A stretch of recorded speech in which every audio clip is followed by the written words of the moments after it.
All right, welcome to Speak for Yourself. I'm Jason Whitlock. That's Marcellus Wiley, that dude. Coming up, we'll tell you how Le'Veon Bell just flipped the story about his return upside down. And if the Lakers' latest move is actually going to pay off. But we start every day with a Whitlock. So what you got today, big dog? All right, tonight, when the Panthers and Steelers square off on Thursday Night Football, you're going to hear a lot of conversation about the running backs, the ones on the field and the one off it. Pittsburgh's James Conner is a hell of a story. He grew up in Erie, Pennsylvania, and played college ball at the University of Pittsburgh. He's a cancer survivor. He beat Hodgkin's lymphoma. He's the second leading rusher in the league behind MVP candidate Todd Gurley. Conner scored 10 touchdowns. He's made the absence of and holdout by Le'Veon Bell irrelevant and fascinating.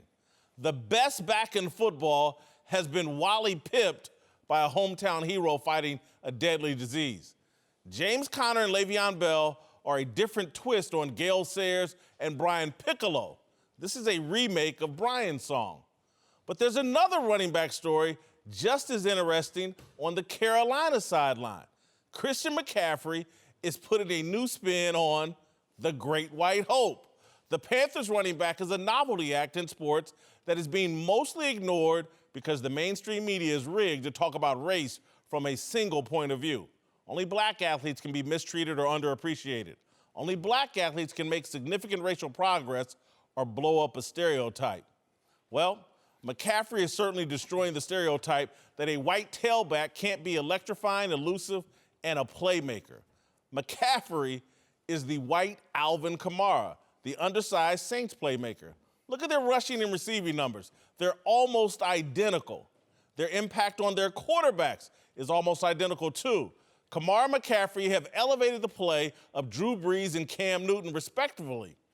Brees and Cam are strong MVP candidates once again because they have the option of dumping the ball to their scat backs. Because of Kamara, Brees is no longer throwing pesky interceptions. Because of McCaffrey, Cam is completing 66% of his passes. But McCaffrey's race makes his story more compelling than Kamara's. You just don't see white running backs light up the NFL the way McCaffrey is doing. About every 10 years, there's a John Riggins or a Mike Allstott or a Peyton Hillis who bulldoze their way to the top of the NFL food chain from the fullback position. A white, top-flight, make-you-miss tailback is a rarity we just haven't seen since Paul Hornung. Have we ever really seen it? McCaffrey is one of the most interesting stories in sports. He's damn near as interesting as my man Patrick Mahomes. We're afraid to talk about this great white hope because he's actually worthy of the hype. All right, joining the desk now are former Pro Bowl defensive back D'Angelo Hall and former offensive tackle Jeff Schwartz. Marcellus, I'll start with you. Yeah. Is Christian McCaffrey a bigger story and more significant than we're giving him credit for? Absolutely. It's a huge deal. And you talk about how it affects the optics. And a lot of times I say it, and maybe it's in a lighthearted way, I always talk about the plight of the white athlete. In black-dominated sports, we're talking football, basketball, obviously. Let's stay narrowly focused. Tiger Woods. I said dominated by the masses, not just one, the peak. We got one. So I've always noticed it, and this is going to play down and have a tremendous effect at the youth level. Let's talk about it. We've all been there before. You sign up at the local park, registration $65, mama gotta go sell some candy, get a helmet too big, pads too big, and then coach just looks around and you don't know how to play football yet because you're at the youth level. And they start putting you in positions. And how do they usually do that? There's two tests. One, everybody line up, take off. All right, them fat ones in the back, we know what you're gonna do. You the big uglies. And them fast ones in the front, okay, you guys are gonna be our skill position players. And then I see it starts to also differentiate by color. Why? White players, even at the youth level, didn't project themselves as being skilled players. I noticed it. And now you see a guy who's actually tremendous and having the Obama effect as it did in black people. Black people like, we love Obama. He beat them at their game and he's staying true to himself and he ain't selling out. McCaffrey is like, Y'all know who my daddy is? You know, I'm not selling out. This is who I am. I got wiggle, I got shakes, I got speed, and I'm going to do it my way. What's so tremendous about this is the projection from other people who have sat there before and said, that's not for us. The black quarterback of the 80s is now going to be the white running back of the 2000s going forward, and McCaffrey is going to be the pioneer of that. I mean, Christian McCaffrey is a stud. I mean, let's be real. You talked about his dad. I played against his dad. The kid has pedigree. I can remember watching him at Stanford and thinking, man, this kid's game is going to translate to the next level because he not only can run between the tackle and run out wide and beat you with wiggle and not just power, but he can catch the football. And in today's NFL, you have to have a running back who can catch the football and create those mismatches. The same way New England was great. That's why everybody thought prior to the draft that this kid was going to New England because he fit perfect into their system. That ain't scheme. Come on, man. When you gonna be a broadcaster? Bro, are you kidding me? This dude. You think they said he going to New England, Boston because he got wiggle? Nah, he's no, they was like, oh, there's no place to get more celebrated as a white running back than in New England. Just say that. Why not? Okay. But let me ask you this, D'Angelo, before you go, Jeff. I'm going to be completely transparent and honest. When I saw him at Stanford, I was like, oh, that's nice. I didn't think it would translate to the NFL. I stereotyped the dude. I mean, that didn't cross your mind. It crossed my mind size-wise. I didn't know if he could take the pounding, but seeing the way that they utilize him now, and even last year in his rookie year, they didn't really give him the ball all the time. He wasn't a downhill runner. They had Stewart, I think, who was the consistent downhill runner, and Christian kind of came in on third down and passing situations to create those mismatches, to just kind of get him the ball in space. And so I thought he was going to be a really good back, but no one could have predicted that he was going to be what he's doing this year. You said Alvin Kamara. Absolutely right. When you break the film down and watch both offenses, the way they use both players, literally they are the same guy, except Kamara might be a little more explosive. But, man, they do the same things with both of these guys. I think there are many reasons why no one really knows about him. One is because Cam Newton, right? Cam Newton in Carolina sucks up the energy, as he should, right? He is an MVP quarterback. He is the big dog in Carolina. I live in Charlotte. I see the worship for Cam Newton, and rightfully so, right? He's an outstanding football player. He's having the best year of his career this year. Carolina itself is a small market, so all the attention goes to the big star in Cam Newton. Secondly, McCaffrey is not a big personality. He's rarely in front of the media. I know he has a commercial, I think, for something, but even the commercial, he talks like one time, right? Like he's not a big personality, so his name is not getting out there. And third is he had a pretty bad rookie season. And part of that is he fumbled early in the year, and I think he was protective of the ball too much when he ran into the hole. And to your point about not thinking he could do this, that happened last year, where we thought, hey, you know, we stereotype him. He can't run between the tackles, which he did really well in college, too, which is kind of odd that we didn't think he could do in the NFL. And he fumbled early in the year, and he kind of just was a little bit hesitant in the hole. Now, this year, he is going right through the hole, and he's playing some good football. Listen, I think that he's been a bit overlooked. Again, I like your point about Cam Newton. Because Cam does blot out the world, and he plays the position that's the most important, and he's been the MVP. But I think the Carolina Panthers and the NFL need to lean into this. They got a Batman and Robin type situation that would be easily marketed. Cam Newton and Christian McCaffrey is a great, easy thing to market to NFL fans. I think they need to be leaning into the promotion of Christian McCaffrey and what he's doing with Cam Newton. Yeah, talk about that. And you were talking about overlooking him, stereotyping him. I remember I was covering the Pac-12 championship game up in Palo Alto, and USC was playing Stanford. And I remember sitting there to a USC player and overhearing him say, yo, he nice for real. And when you hear that, I'm trying to decode this for people out there. That means I thought he wasn't who he is because he's of the paint job. Don't let the paint job fool you. McCaffrey's always had the goods for those who've been on the field, and he's exposed them. NFL lean into this for several reasons. One, when you have a player that is this dynamic, think about what he's doing. We're saying Alvin Kamara, he's had a better game from scrimmage than Alvin Kamara's had this year. Think about it. Like, Alvin Kamara, as amazing as he is, Christian McCaffrey's had a better game, 194 scrimmage yards. Kamara hasn't even had that this year. You talk about guys like a Reggie Bush who came from the collegiate level, and we were like, yo, that's next level, and then got to the NFL, and we know how great Reggie Bush was. Well, Reggie Bush's career, if you look at him from scrimmage yards, 1, 2, he has games better than McCaffrey. McCaffrey already has the third best Reggie Bush game in the NFL in 2 years, brother. Reggie Bush was a lot more explosive. Oh, yeah. Meaning, you give him the ball anywhere on the field, he could jump it off. I think that's a little bit of what kind of catapulted Reggie, you know, his notoriety more so than Christian right now. But to a man, if you ask guys when they go into a game plan to play the Carolina Panthers, if they're worried about Christian McCaffrey, everybody's answer is hell yeah, because they know that this kid is that dynamic. I mean, the film don't lie. Mm-hmm. You mentioned Reggie Bush. If he played in this era, I think his numbers would have been sky high compared to when, now we use the running back more often. He's in the slot. And what they do in Carolina, they use him and they use C.J. Anderson. They're running screens, reverse screens. They're doing all this crazy stuff with all their athletes. I think Bush would have had much better numbers. He had great numbers, but even better in this era. I just think that, does McCaffrey want to be marketed? This is the problem with Mike Trout in baseball. Right? Like, we don't know if he wants that notoriety. If I'm the NFL, I could care less. I want to appeal to a fan base, a wider fan base. Right. People, I'm just sorry, people are attracted to the racial angle in a positive way. When Tiger Woods is making history in golf, obviously golf goes through the roof. When Larry Bird came to the NBA and there was a rivalry between him and Magic Johnson, of course the NBA was more popular. Marcellus, we'll end on this note between you and I. I think the media is somewhat afraid to celebrate McCaffrey because they feel it'll be interpreted as taking credit away from Cam Newton. And they don't want to face that, you promoting the little white dude over the black quarterback that's having this MVP type season. I think you can do both. I think, again, when Terrell Davis showed up in Denver, and a lot of people, to me, I think, try to discredit John Elway. I thought it was just, finally, he's got the perfect combination. It just elevated Elway and allowed him to do more. I don't think you celebrating McCaffrey diminishes Cam Newton in any way.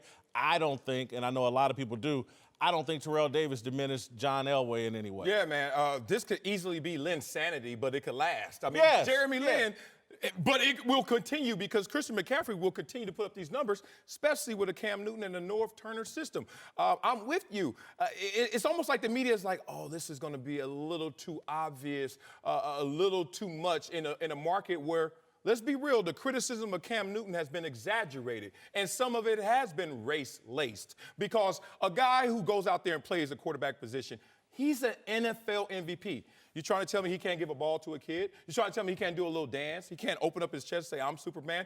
And some of those criticisms, I think, were unfair. So now you got a guy who should be celebrated, but you've already been penalized. You've already said caution because I went there before. And really, I went there unnecessarily against Cam Newton. There's something with that Cam dynamic beyond how famous Cam is, but the resistance to Cam Newton being an NFL MVP, tremendous quarterback, that is kind of keeping this market from celebrating what they should, which is Christian McCaffrey being amazing. All right, welcome back. Welcome back to the show. Time for some big stories. Whitlock and Wiley, D'Angelo Hall and Jeff Schwartz are back. Let's start in Pittsburgh. Well, there have been some Le'Veon Bell sightings in recent days, but the running back still hasn't reported to the Steelers and now is addressing the ongoing drama with some more drama, posting some cryptic upside-down tweets aimed at all his critics. Don't worry, we translated it for you. Le'Veon wrote, quote, I'm not apologizing for what I believe is right for myself, family, and the rest of my peers, period. Also, if you're really finding the time to figure out what I'm saying, you are proved my point. I think he maybe said you've proved my point. Just about everybody has an opinion on my life and worried about what I'm doing. Don't judge me off my decisions because maybe this isn't what you do. But most people don't take the time to just simply read between the lines, and that's clearly on them. Well, Le'Veon, luckily, that's what I'm good at, reading between the lines. And Le'Veon is attention-starved and attention-hungry. And James Conner's success and the Pittsburgh Steelers' success without him is bothering Le'Veon, and that's why he's gone to upside-down tweeting and hey, look at me stuff. The Steelers are about to play tonight on Thursday Night Football in a huge game against the Carolina Panthers, and ain't nobody really feeling Le'Veon Bell right now. It's James Conner and what the Steelers and Big Ben and Mike Tomlin are doing. This is just, hey, look at me. You got kids, Marcellus. I know you can recognize this. I do. And Whitlock, you shouldn't be so proud of being this old without any kids. Why don't you settle down? Get your life in order, man. Get a wife, get you a kid. American dream, live it, brother. Yeah, Let me say this. You are living the dream. He's in that vacuum. I don't think it's an attention-starved vacuum, but he's certainly chasing his tail. But what I mean by that is this is a guy, and we've all been through this before. Whenever there's a sacrifice to make, and there's going to take time for you to realize the dividends of that sacrifice, you got to go through the eye of the storm. Doubt. What decision you made. I went to Columbia, and everybody and their mama and every recruiter said, you're not making it to the NFL if you go to Columbia. And second, third year, despite having success, I had to go through that storm. I wanted to transfer. I wanted to go back to the big schools. I wanted to go through that. And you may look at it from the outside and say I'm an attention star, but really, my mind's playing a little trick on me. I got to make sure I get over this hump because right behind that adversity is the victory. He's just right now realizing, God, I have a decision to make before the 13th of November on a Tuesday. Do I go in or do I not get that accrued season? He's also faced with the reality that, yeah, James Conner is out there balling. They don't feel the same impact by me being gone. But I don't think it's attention seeking. I think this is just a guy who's like, is this working? And he had doubts. And with his doubts and with social media and with a fan base that's continued to criticize you, he's trying to respond to that. But attention seeking, I didn't get that from him. I just think this is a guy who needs How about to persevere. thirsty? Perseverance, brother. Persevere through your sacrifice. You'll be all right. He tweeted upside down. Of course he wants attention. Like, why would you tweet upside down? I had to turn my phone upside down. I had to go find maybe an app to play around with this as well. He wants the attention because it's not on him right now. And the thing about him apologizing for whatever, most people in the sports media are criticizing him because they don't think he'll make that money back up on the back end of his contract. He will get paid this offseason. The Jets will pay him, the Texans, someone will pay him his money. He will get that money this offseason. But people are criticizing him for the idea that he's going to make up this $14 million somehow on the back end of his contract. That's what people are criticizing him for. Now, the fans want him to play, obviously, but I think fans are now realizing, look, we don't need Bell. We have Conner right now. He's crushing it right now. He's receiving well. He's running the ball well. I think if Bell were to come back too, the Steelers have to dress him, but he should not start. They should find unique ways to use him in the slot, use him in the backfield. As an offensive lineman who has run with a running back, I would not want to make that change right now. I want to stick with the guy that I know where he's going. He's a different style runner than Le'Veon Bell. I'm not saying Le'Veon Bell is a bad football player. He's quite the contrary. But why would you put him in right now and take away reps from Conner, who's playing so well? Plus, he's not going to be in football shape, too, which is part of this. But you put him in the slot, man. You do some cool two-back formations with him. He is a huge weapon to use on the field, but I would not start him at running back. I mean, we're acting like this is new for Le'Veon Bell. Le'Veon is a rapper. He's always on social media. Him and AB, that's who they are. In that locker room, they're the guys that's always got something, got a headline coming out of that locker room. I don't think he's seeking attention for just because Connor's playing well or something like that. He's seeking attention because that's what he does. That's who he is. We want him to be someone completely different just because he's going through this process? No, you're going to get the same Le'Veon Bell. And he'll be there because he'll be a fool not to be there by Tuesday to get that accredited season. I don't know who's advising him, but to me, this has always been the game plan. You know, if I was in his shoes and talking to other agents, the plan was always to wait until the last possible moment, and that is Tuesday, and then show up and let them utilize you as they see fit. I'm not 100% sure he's going to be there Tuesday. I may be 80%, but I'm not 100% sure. Wait, if that man don't come Tuesday, whoa. Wow. Black Rob, huh? I would have never seen that happen before. A guy turned down a potential year to hit free agency. Sean Gilbert did it and got paid. It happens. remember that, There's Sean precedent. Gilbert. Yeah, historian over here. I'm not sure. Again, I'll go back to attention-starved, humbled, thirsty. He's had his offensive linemen criticize him publicly and talk about his money publicly, and then go out and back it up, and the offensive line basically is saying to him, no, we'll make James Conner the same star that you were. I think it's tough to walk back in that locker room. I mean, you can ask anybody in the National Football League, And James Conner is not Le'Veon Bell. He'll never be Le'Veon Bell, period, point blank, period. He's playing amazing football, and he's doing exactly what he needs to do on that team for them to be successful. But let's not get this twisted. No one's going to ever see James Conner play football and mistake him for Le'Veon Bell. If I'm Le'Veon, I'm not tripping because I know I'm getting paid somewhere. Le'Veon's whole beef is what people aren't really understanding. His whole beef was this. I'm not going out here with a franchise tag and getting 400 touches. Right. 400 touches, taking all those hits for you guys to discard me next year. If y'all aren't going to monitor how many touches I get, then I'm not coming. Cool. Him not coming till week 10 takes a lot of those touches away from him. And then people say, or fans say, well, where's your allegiance to this team? Well, my allegiance is the length of my contract. I'm not tied to a team and going to go out there and sacrifice my body to a team that's going to just get rid of me after the year. I mean, and if anybody in that locker room can't understand that, then wait till they're in that situation. And that's what a lot of people don't understand. They always want to talk about the situation. But when they're in that situation, it's time for them to get their money. There's a lot of people who've never been in that situation, and so they don't know how to approach it. Right. But having been in that situation before, man, them dudes know not to talk about nobody money in that locker room. And when you do, then don't say nothing to me. I talked about this in week 1 when it happened. The Steelers' offensive line cheered Le'Veon Bell on this entire offseason. They posted on social media. They spoke publicly about it. They were his biggest cheer. They wanted him to get paid. He told them he'd be there. They came out publicly and went out of their way to say Le'Veon Bell will be here. He did not show up. They were upset about it. They went and talked about him showing up as well. Part of this idea about the money is interesting because he couldn't, for this season alone, he couldn't get any more money, right? There's a weird quirk where they could have given him a couple more million, but they weren't going to give him more money. So the idea that he's talking about their money now, they really were not, because we know Le'Veon Bell is worried about the future. But my question is this. It's very interesting to me that we say the Steelers' offensive line should cheer for Bell to hold out to play for someone else next year. We know this year is a league-to-league year. I mean, excuse me, a year-to-year business. So it's odd to me to say that the Steelers' offensive line should come out and say, you know what, Le'Veon Bell, you rest and go play for the Jets next year. We don't really want you to play this year. They want him to play this year to help them win a Super Bowl, as Ramon Foster said about week 3 or 4. He said, look, if we win a Super Bowl, we all get paid. We know that.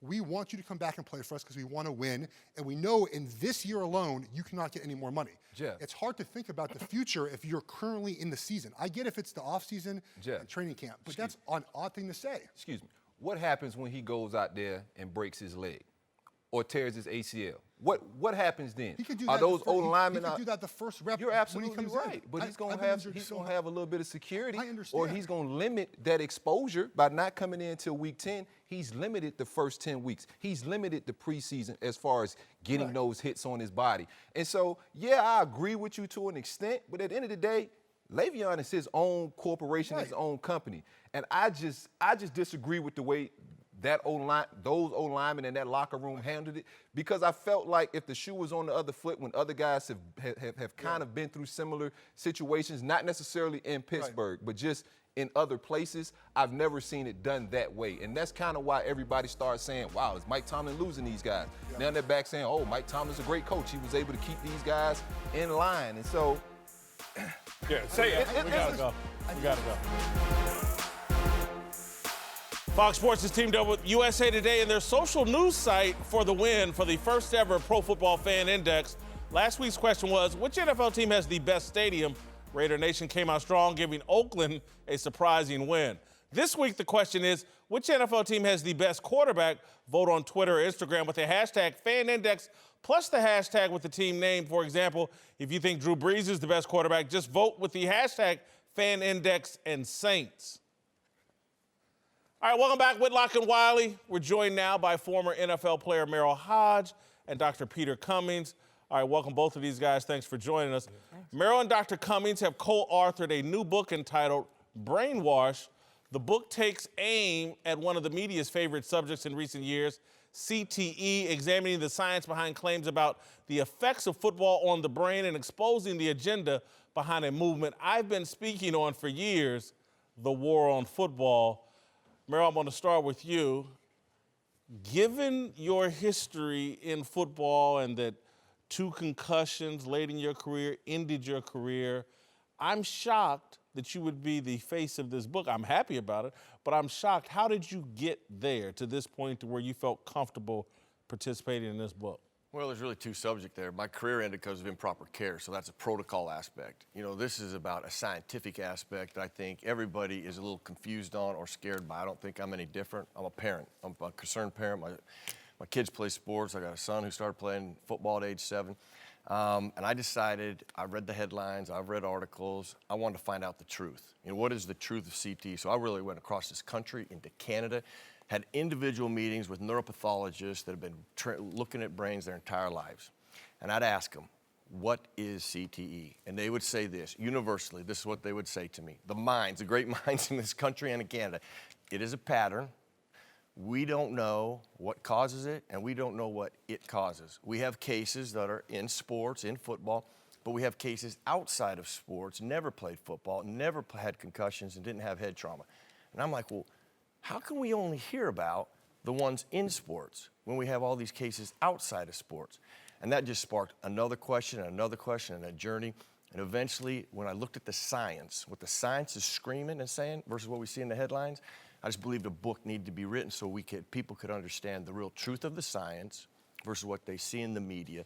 And hopefully it'll help empower them with the information that will help them make choices for their family. One of the things that jumps out also is the phrase hidden agendas. You talk about the war on football and obviously the platform in this book being CTE. What are those hidden agendas? Well, I think you got to look at this. 1% of the science has been talking right now.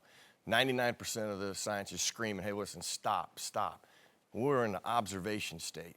You know, how a headline gets you driven, if you look at it and where it comes from, it's really come out of one source, Boston University. You have a lot of other research that has been talked about, has been shown, but when people talk about the other research or the other science that they have that contradicts anything that's been said, they're attacked right away. And we got to create a platform where all of that science can be brought to the forefront so people see all of the evidence versus just a little bit of the evidence. Peter, Peter, I want to go to you.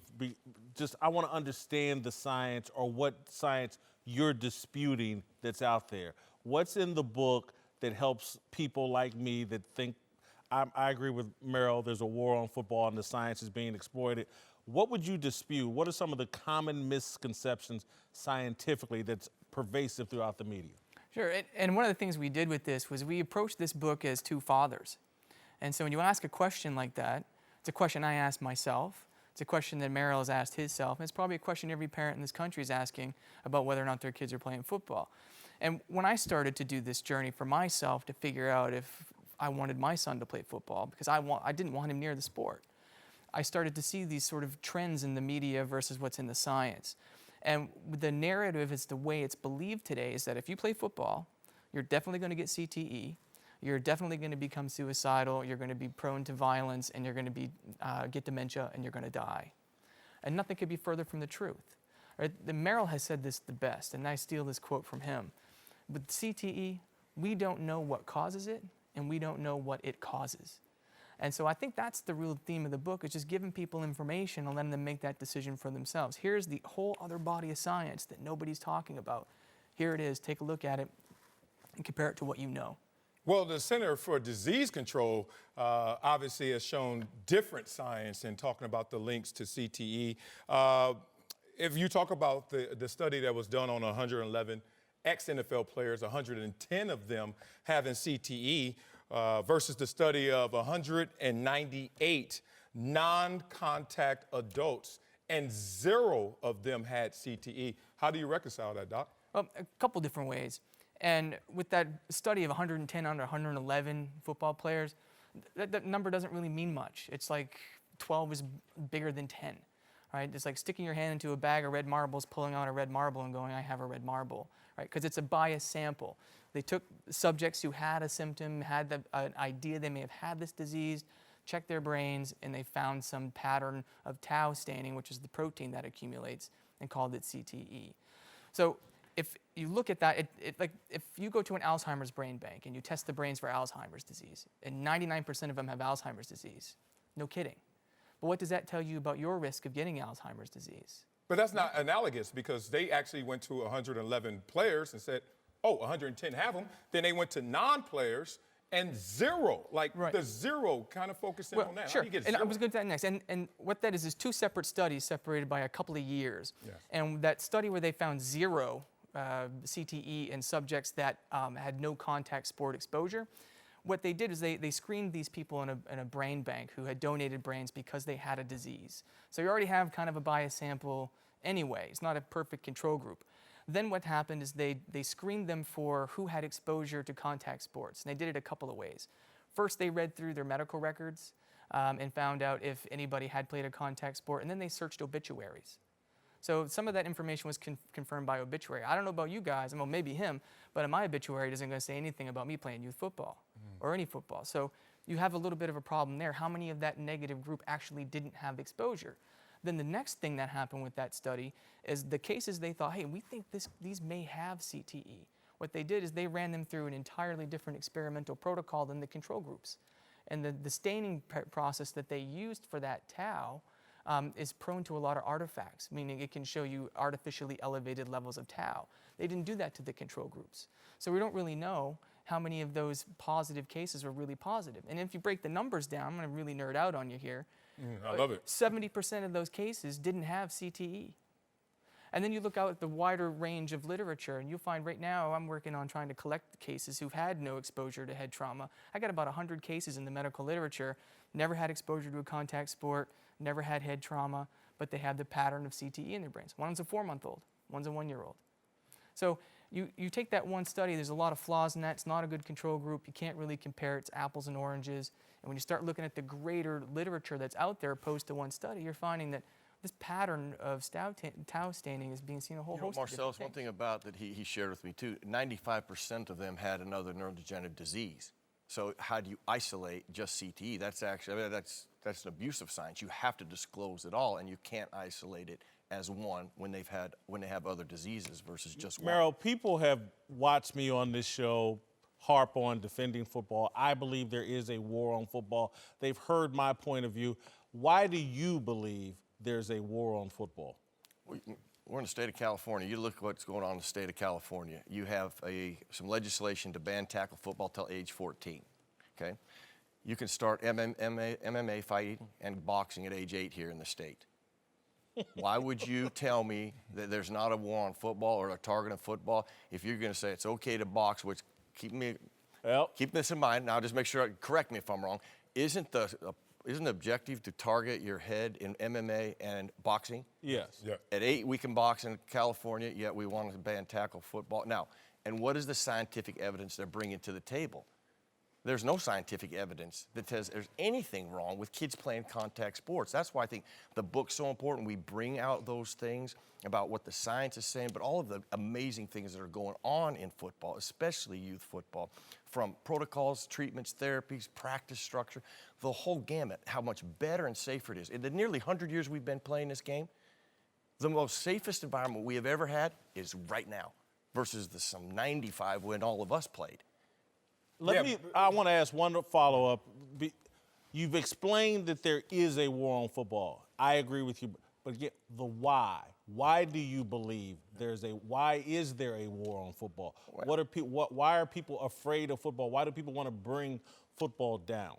I don't know I can answer that one. I can't answer what somebody else's agenda is. I just see what's being done, and being done without the proper supporting information. You don't have the science evidence of it. You got people talking about youth football, never coached youth football, not certified to coach youth football. I speak from that perspective. What their agenda is, you would have to get them to answer that one. Being a teammate and great friend of Junior Seau, I am doing my damnness to be objective up here and do my job, but just seeing that experience that he went through, and obviously the result of his playing career, his life kind of combusting together, the CTE that was discovered, and let's be real, the circumstances of his life that certainly contributed to whatever triggers inside someone with CTE, and we know the result of that. Help me with this equation. Head injuries lends itself to CTE.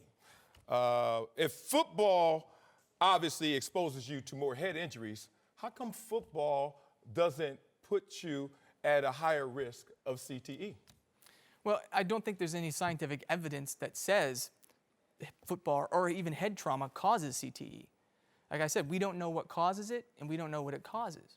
So when you talk about something that's really complex, I'll tell you, as a forensic pathologist, I've investigated, unfortunately, hundreds and hundreds of suicide deaths. And they're tragic, and they're terrible. And you can never, ever point to one factor. It's a multifactorial thing. And to think you can open up the brain and lay it out and look at a spot under a microscope and say, that's what caused this person to commit suicide, there's just no way to do that. So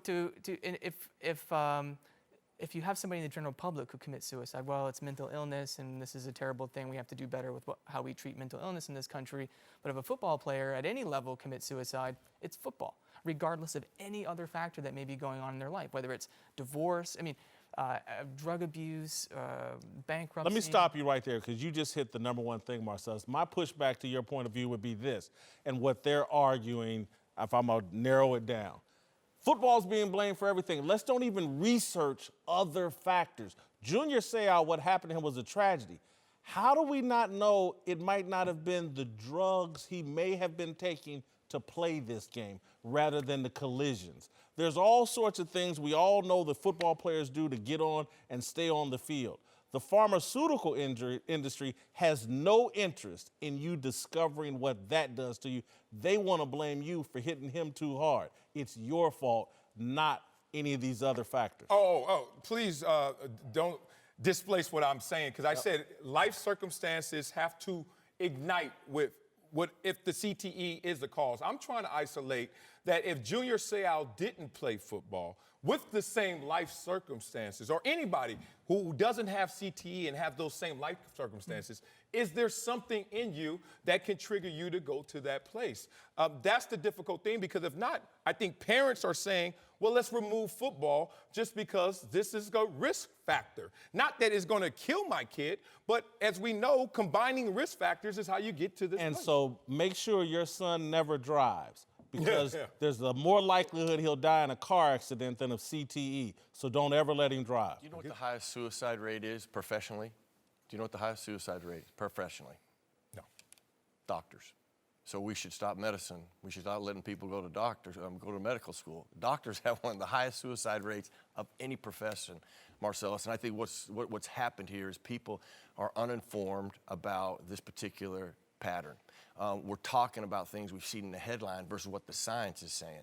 And to sit there and target and blame something with having no scientific evidence whatsoever is a harmful mistake. You talked about mental illness is a serious thing. So instead of blaming things, let's help them. Let's get them help. I mean, I lost a dear friend. Mikey Webster was my roommate when I got there. I mean, when you have any tragic death like that, I know how it hits home. And now, in fact, I said this the other day. If I knew now if I knew that back 10 years ago what I know now, I'd have been a better teammate to Mike Webster. I'd have been able to help Mike Webster in better ways to help him through things he was going through, the things that I have learned on this journey and discovered. Thank you, Merrill. Thank you, Peter Cummings. Appreciate it. Whitlock and Wiley. We're joined now by NBA champion Jason Terry and Fox NBA analyst Iceberg Jim Jackson. Let's move to the NBA. Let 'em go. Where LeBron and the Lakers got a win last night, beating the T-Wolves at Staples Center and getting some help from their latest signing, Tyson Chandler. The veteran center grabbed 9 boards in 23 minutes, including one to keep possession late in a close game.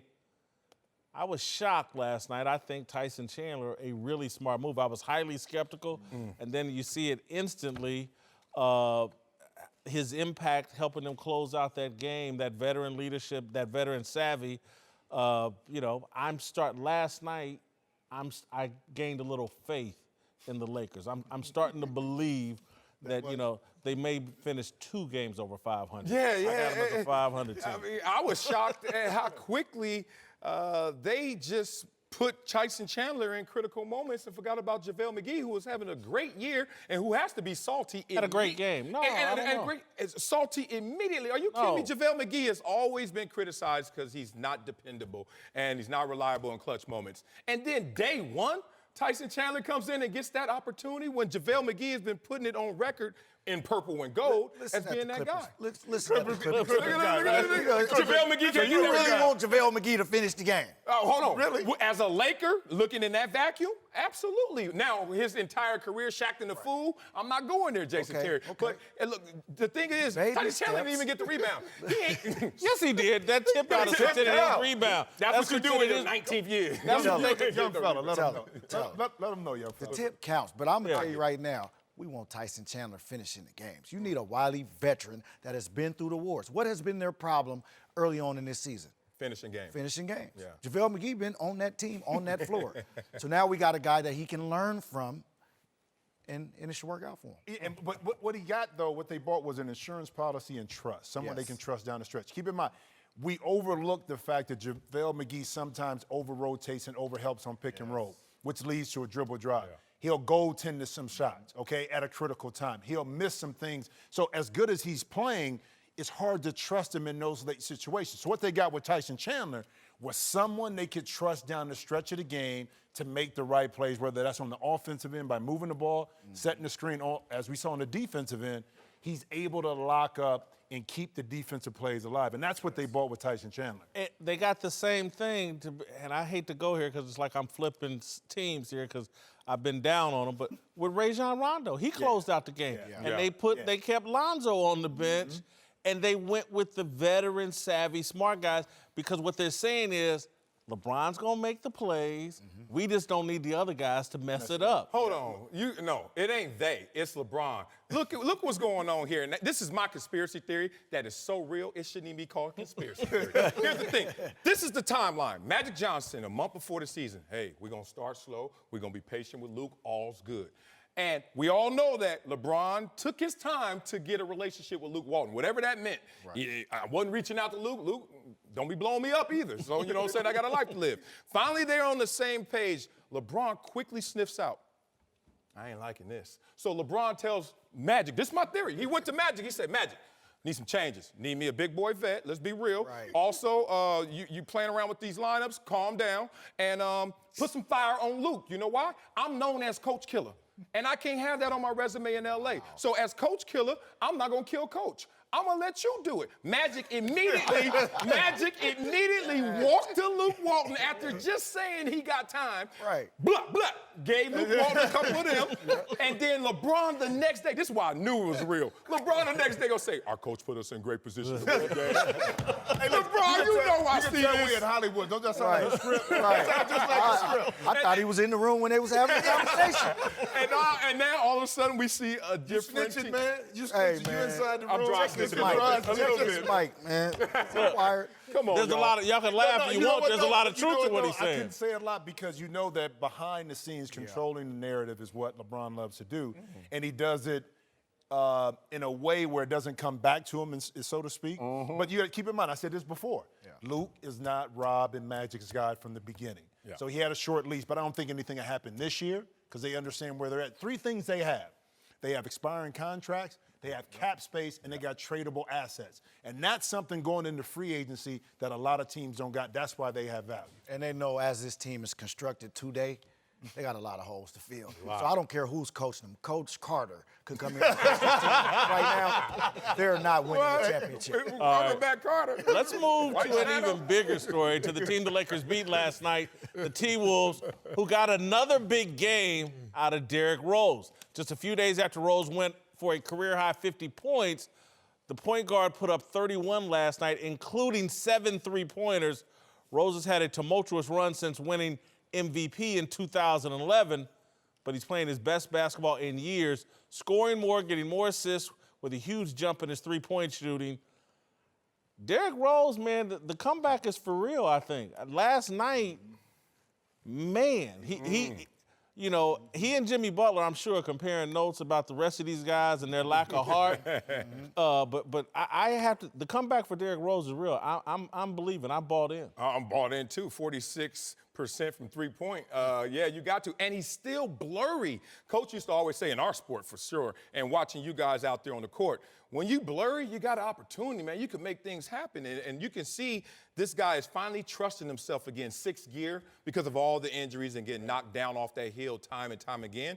But also, there's still some tread left. Like, he's only 30 years old, and He's younger than Steph Curry. Exactly. That's So mind-blowing. I love the combo. I think he's there. Younger than Steph Curry. Look at the years he's been injured. He's missed 82, 71, 57 games. Those were years where he was not out on the floor getting that tread worn down on his tires. He was rehabbing, physically getting back where he could play. Now, I equate it to like running backs, right? When you start seeing them tiptoeing through the hole, it's time to hang it up. Right. D-Rose was tipping there for about 3 years, but now if you watched him, especially in that 50-point performance, he had to bounce. The bounce was back in his step, right?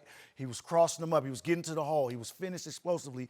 And now you add that with a deadly jump shot at 46%. He can play another 8 to 9 years. But how much of it is the mental aspect? Oh, a lot of I it. mean, because now it seems like Derrick Rose has peace of mind.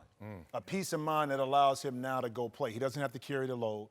You have, Wiggins, you got Big Cat, you got Jimmy Butler, kind of the forefront, the centerpiece. He came in as an additive to add veteran leadership, a guy that Thibodeau could trust. So the pressure wasn't on him. Then he cleared out some space in his life mentally and physically in regards to people around him. So now he's playing with an ease and a comfort level that we haven't seen because no pressure is there. So can he sustain 18 points? Maybe, maybe not.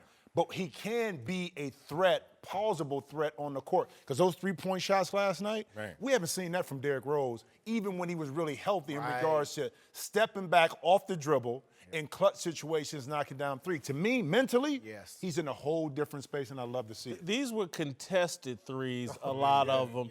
Him creating the shot, not getting wide open because of defensive laps.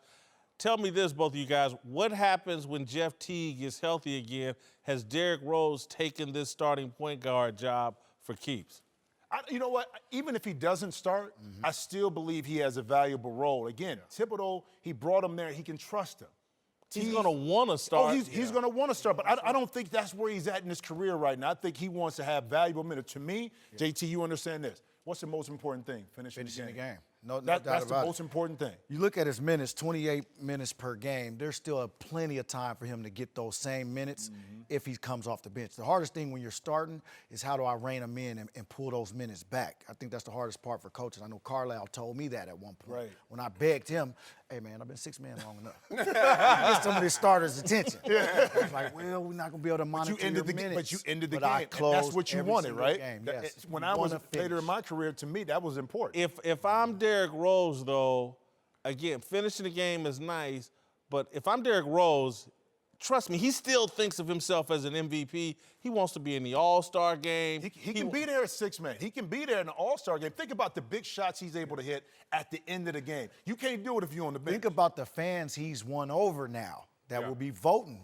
You know what I mean? Well, he has to play the long game right now, and maybe you sacrifice this year to show that value to another team where they actually would give you the keys. I know a then you can go. A couple of teams are out there, and then you reset your value, and you say, forget the birth certificate, forget the entrance.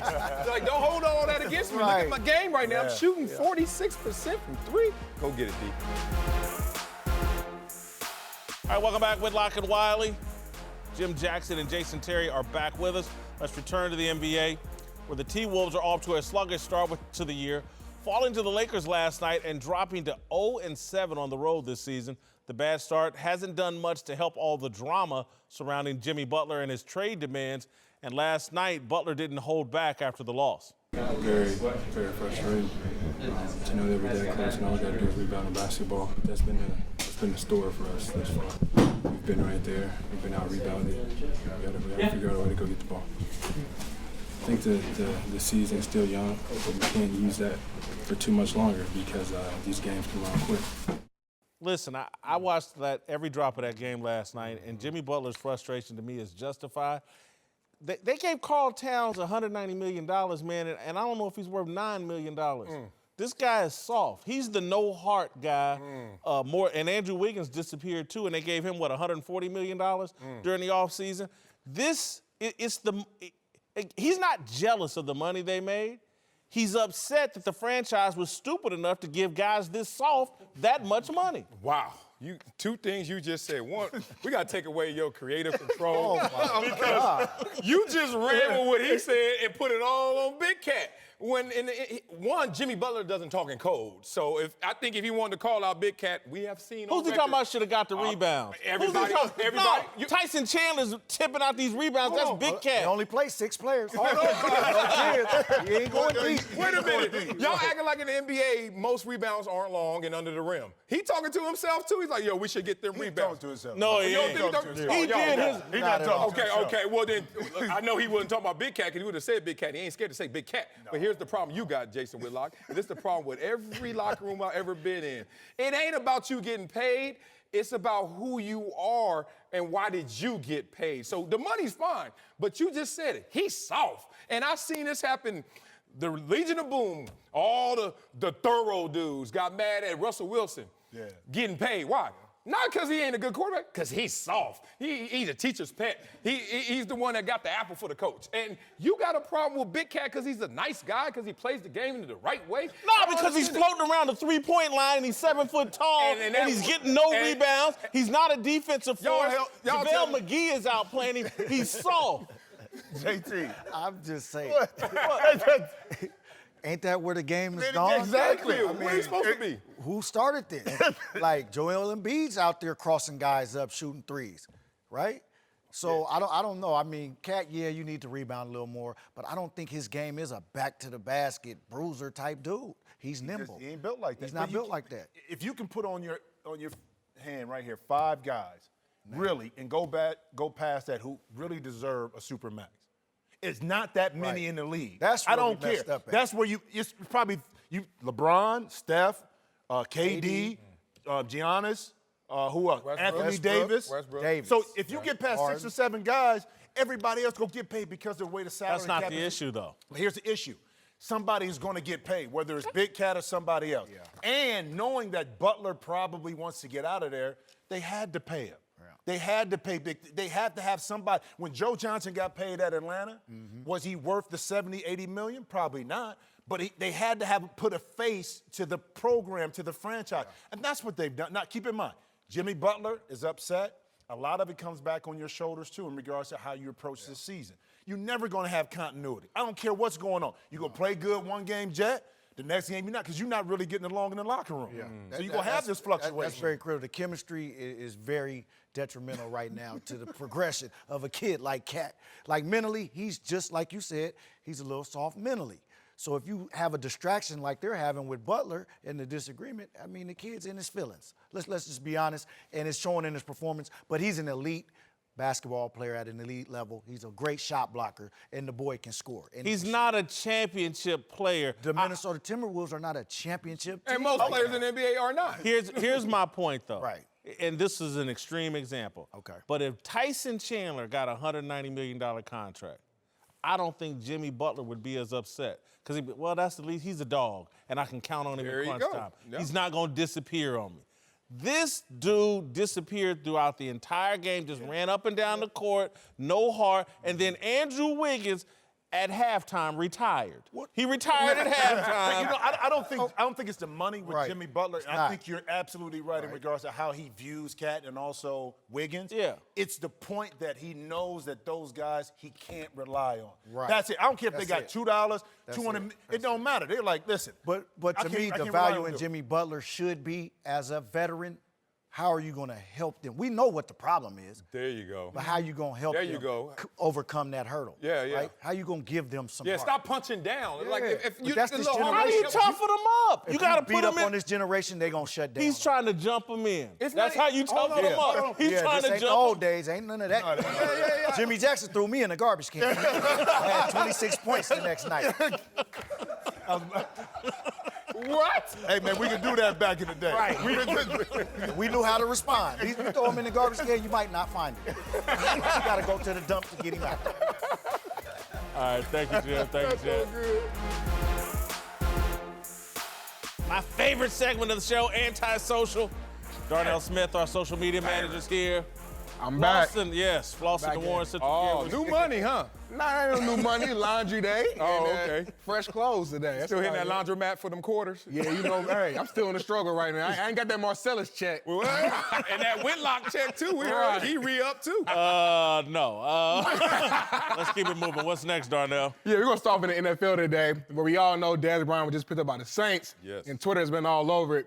And comedian Scooter Magruder is back at it. He posted this clip right here. Take a listen.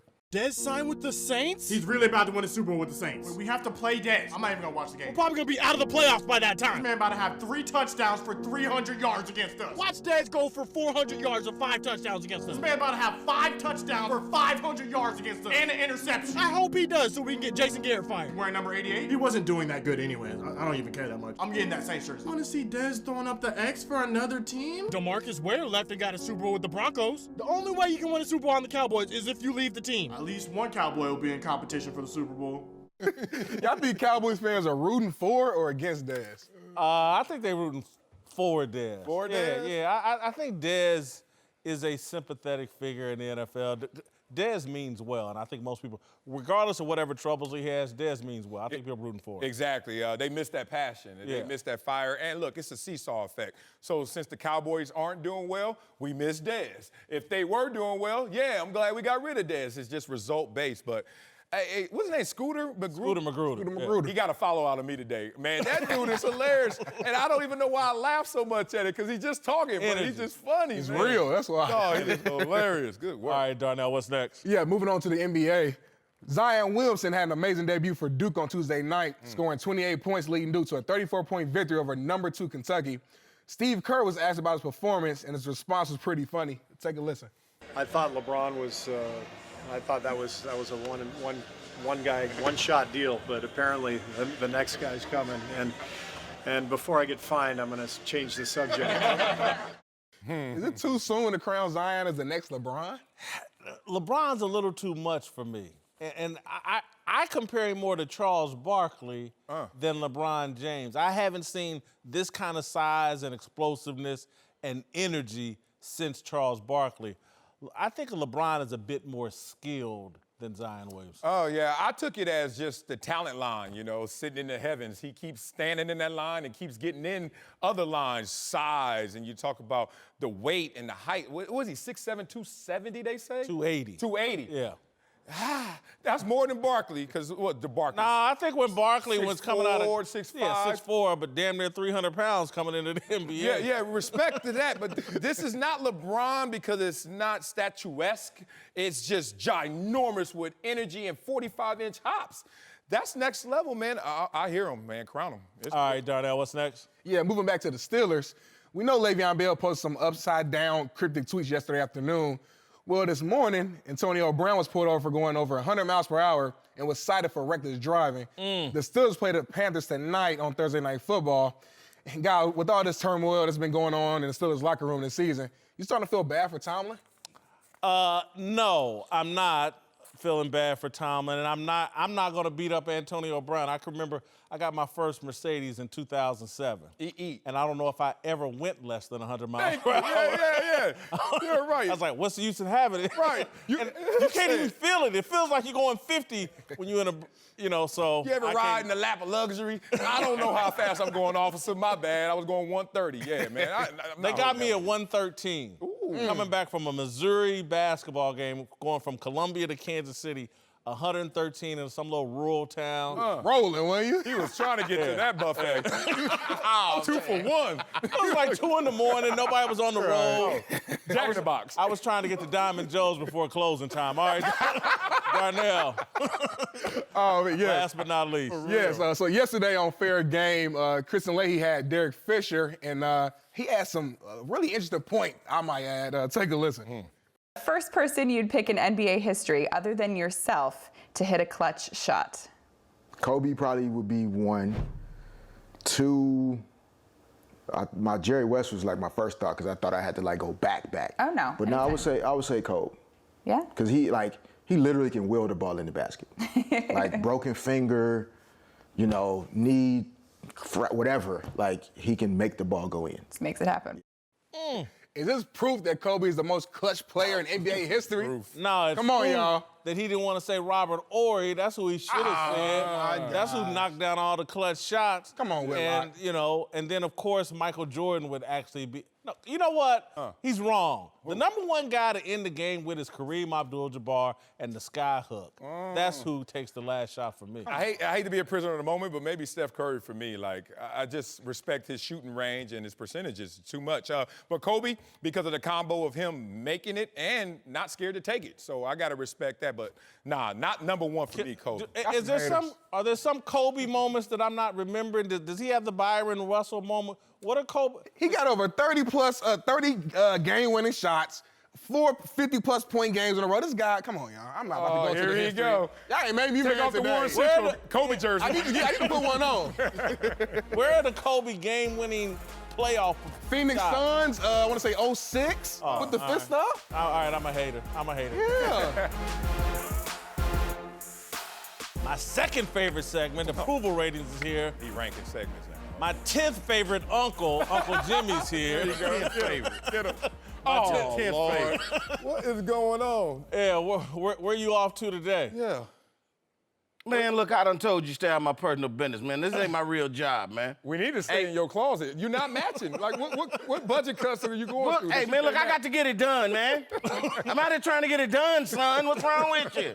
And what do you have on under that? Like, are you going out after work? Like, I got another job I got to do, man. You in my personal business. Can I see that echo? Can I see that show? What rap album you didn't sell to have on some echo, man? Look, man, come on, man. Come on, man. As you got to know, man, look, I just got that little supervisor gig over here working on the Rams Stadium, man. Yeah, man. Over there in Inglewood, you know what I'm saying? Shout out to Inglewood. Hey, he hood. He said that little gig. You know you hood when everything little. Oh, man, I gotta go over there. Hey, man, I'm out here trying to keep my money on that behind, man, you know? Hey, man, it's about options, man. Options is your key to life, man. Listen to me, young blood. Listen to me. Hey, you got your work pass on, too. Boy, you Come on, man. Hey, we gotta move on. We gotta move on. All right, Jimmy. Earlier in the show, we were talking about Le'Veon Bell. That's who our approval ratings today. Here's a clip from earlier in the show. Le'Veon is attention-starved and attention-hungry. The Steelers are about to play tonight on Thursday Night Football in a huge game against the Carolina Panthers. And ain't nobody really feeling Le'Veon Bell right now. It's James Conner and what the Steelers and Big Ben and Mike Tomlin are doing. This is just, hey, look at me. You got kids, Marcellus. I know you can recognize this. I do. And Whitlock, you shouldn't be so proud of being this old without any kids. Why don't you settle down? Get your life in order, man. Get a wife, get you a kid. American dream, live it, brother. Yeah, Let me say this.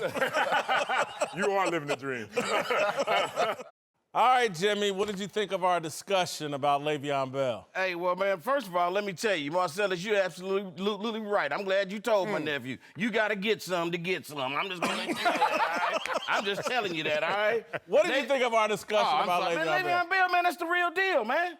He the real deal. I told you that a long time ago. Did I not? You did say that. Okay, I mean, but here's my question. Oh, that's fine, well, and good. How come we can't talk about the white log? You mean the Whitlock? Yeah. How come we can't talk about the Whitlock? I mean, for real, man. How come I can't talk about the great white height? Oh, that might go off the rails. I can't talk about the great white height. Because that might go off the rails. That might go off the rails. No, man. I mean, what? I can't talk about your boy, Christian McCaffrey. Christian McCaffrey. We're listening. You got. I can't talk about it. What's the take? You got a take on it? What's the issue? Look here. Here's all I'm trying to say, man. Every time Cam do something good, somebody got to go and start bringing up Christian Marciano. There they go. Every time they do something, somebody want to go brag up Christian Marciano. It's not Marciano, it's McCaffrey. Christian McCaffrey. You know what the hell I'm talking about, man. You know who I'm talking about, man. Every time you start the conversation, y'all go bring him up. Let me tell y'all something. I guarantee you this. Le'Veon Bell whooped Christian McCaffrey's ass if you give him the opportunity. I guarantee. How you gonna make a fight, man? It's about money right now. Can we all just get along? Hold on, we're running out of time. We got to go to our approval ratings. Oh, yeah. We got some work to do. Yeah, this is why we kept you out of. We got to go to our approval ratings. Look, I've got Le'Veon at a 70. Previously, I had him at a 74. I got him 20 in job performance, 20 in all-time greatness, 12 in character, and 18 in authenticity for a total of 70, down 4 points for me. Damn, they ain't even played a game this year, and job performance is dropping. Come on, Whitlock, what you doing, man? He ain't played a game. James Conner looks great. Oh, so now it's James Conner's approval rating as well. Let me give it to you in Le'Veon Bell fashion. First of all, it got to be upside down. Respect to what I got here right now. Oh, my God.